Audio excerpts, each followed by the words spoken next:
Well, viewers, thank you for joining me on this program brought to you by Yerwa Express News. Politicians keep promising a number of things to electorates. Fight against corruption should be among the top priorities of those in power.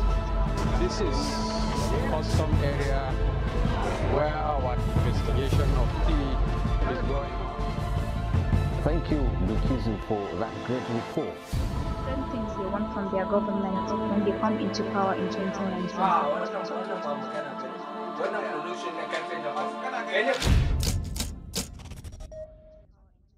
Viewers, this is TheSlate. Thank you for joining me on this episode. With me, Umar Abdullahi. I have the pleasure today to bring to the table Dr. Umar Abdullahi Maina, the Secretary to National Youth Council of Nigeria, Borno State. We're here to discuss some of the issues in politics of the upcoming 2019 election, matters of electorate, and good governance. Yeah, welcome, sir. Thank you. Good to have me. Thank you. All right, let me start with the question of the recent embargo that was lifted.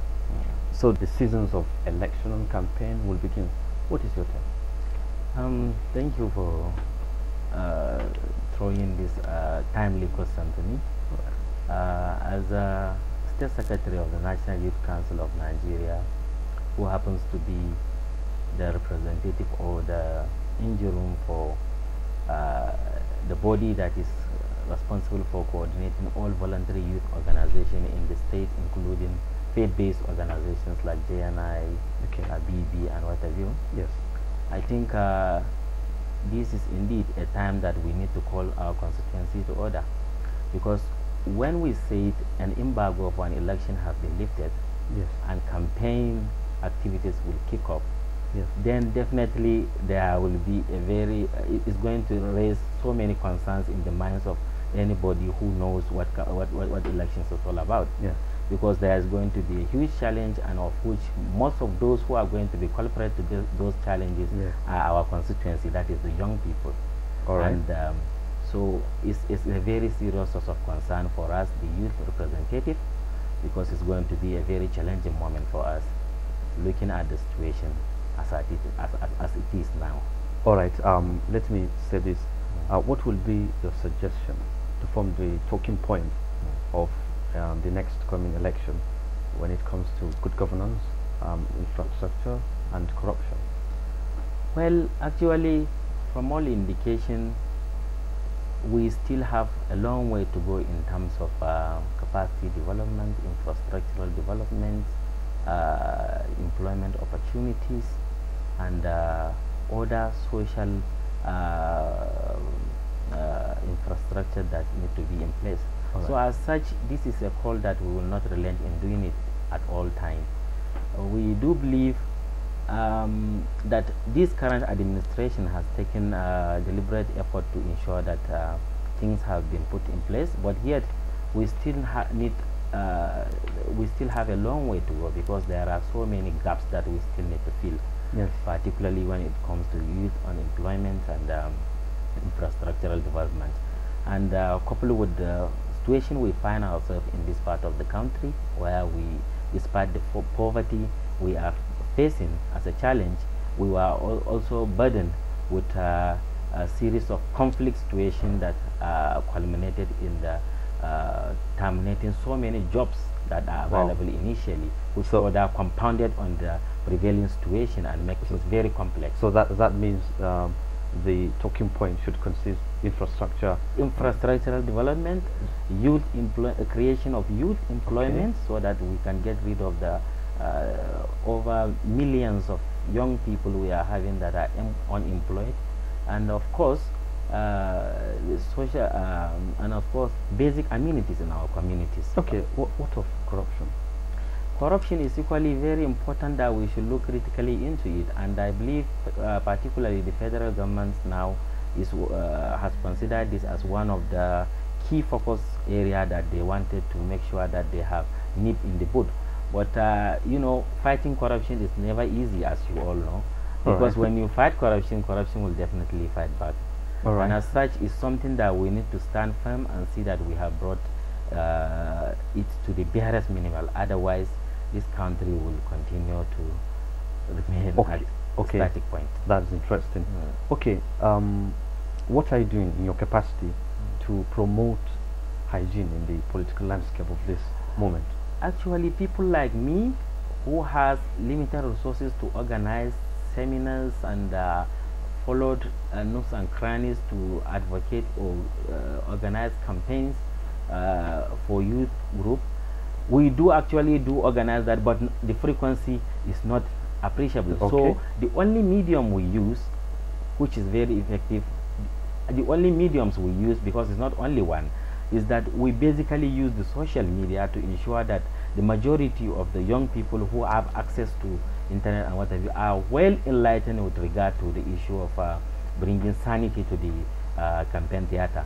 And of course, we also organize the seminars and the campaign I was talking about. It's just that there's a limitation in funding, and that is a huge challenge. But we always try to partner with the government and other agencies like non-governmental organizations to ensure that we bring the youth together and ensure that we enlighten them on what they should do to ensure that the political landscape has been sanitized to some extent. Okay, let's talk about the electorate. Yes. Which of the categories do you consider most important in this election? Is it the young or the adult? Well, all those who people feel deemed fit to occupy offices are all important, of course. I hope you understand that. Yeah. But actually, there is a point that I want us to also consider here. Because we are talking about youth here, and we keep on advocating that the youth should be given opportunity to serve, right?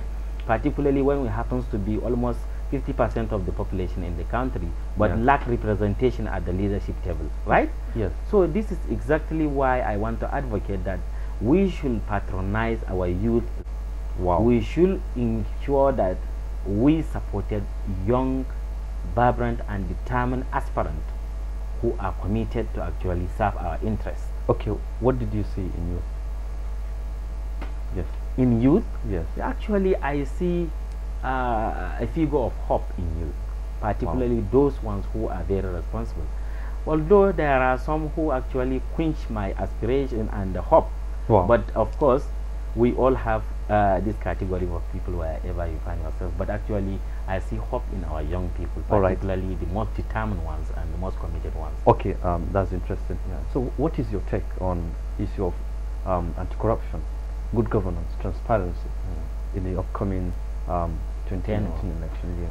So I would like to call on all those who happens to emerge as victorious in the forthcoming election to ensure that whatever they do it as transparent as possible. They should make sure that people, that is those who elect them, are aware of what they are doing, how they are doing it, what resources comes to them, what is mean for the public, and what have they done with those resources. How are they able to manage those resources, and what help have they, what change have they made to the society that vote them into power. So these are things that people should keep in mind whenever they are able to scale through and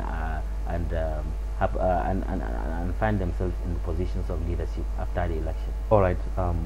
Let me ask you this question. I think it's very important because many aspirants will give lots of promises before they come into power. Definitely. Okay, in your capacity, particularly you, how can you track these promises after they're in power? I think this is one very important aspect of the election that most of our young people nowadays don't pay attention to, because we are busy attending to people based on what they give us at an instant. That is the immediate benefit we derive from them. But ideally, before a candidate will emerge as an aspirant, he should supposed to present his manifesto to you and see whether those manifestos are in line with your demands at that time. But this is not always the case. So for us to actually track the promises that are made by those in the position of power will depend on the manifestos they presented to us at the first place. That is the promises Okay. And you won't even know the actual manifestos most of our politicians have nowadays. You can hardly call 10 people and ask them, what do your House of Representatives presented to you as his manifesto? He doesn't know that. He may not even know. That Wow. is a huge challenge. So how will he trace that? Okay. And that is it. So we need to start actually demanding for them to tell us what exactly they have for us Okay. before even voting them into power. Okay, if you know what they would offer to you, Yes. okay, then how can you ensure that these promises, these political promises, are implemented after they are into power? The world has now become a global village. Wow. where you can actually reach out to everyone at the comfort of your bedroom. So Okay. this is the strength and the power of social media cannot be underestimated. Okay.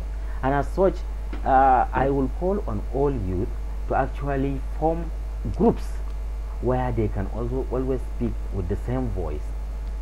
They should have a channel through which they can communicate effectively with making some more enlightened ones among them to lead them, so that they will be speaking with one voice. Okay. So by following this, yes. I believe they can actually reach out to whoever they feel is not dancing to the tune that he made. Yes. So Okay. I believe this will make a significant challenge if we adopt that. All right. Talking of accountability, Yes. what of that one? How can you hold them responsible of accountability?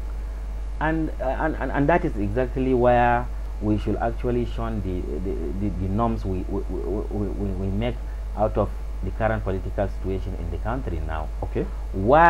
How can you hold somebody responsible or accountable when you are called upon and being offered a car or some token amount of 100 or 200,000 to spend on your personal uses? Okay. You are busy attending, going to his house first thing early in the morning, telling him that your wife has given birth and you want something for the naming ceremony, you want to marry out your child, you want to marry out your daughter, and how can you hold him accountable when you are busy collecting token sum from him on a daily basis? So these are things we need to actually pay attention to. Okay. We need to be focused and determined. All right. I think I would not love to end the program. Very interesting one, but I have to. Thank you so much for having you. It's my pleasure, of course, to be here. All right. I'm looking forward for subsequent invitation, because I am just getting charged. Oh, I can see the figure in your face. Yeah. All right. Thank you so much. It's my pleasure. Viewers, you have heard from Dr. Umar Abdullahi talking about issue of politics in the next 2019 general elections. Promises. How can the public track the promises aspirants made during their campaigns? You can join us again the next edition for more striking discussion. Thank you and goodbye.